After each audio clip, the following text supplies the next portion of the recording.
Mukhang may bisita ako. Ayan na. Naririnig ko na siya.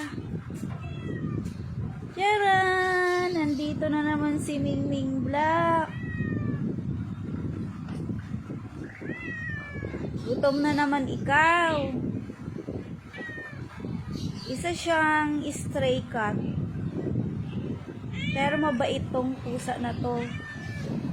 Pumupunta lang siya dito lagi kasi nagugutom siya. Humingi siya ng pagkain. Kaya ito, binibigyan namin. Pag nakakain naman siya, alis na rin siya. Pero mabait siyang pusa, malambing, kahit stray cat siya. Hindi ko lang alam kung lalaki ba siya o babae siya. Basta tinawag ko na lang siyang Mingming lang.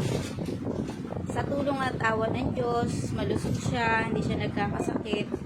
Kaya marami din talagang nagpapakain sa kanya dito sa lugar namin na pinupuntahan niyang pang ibang bahay.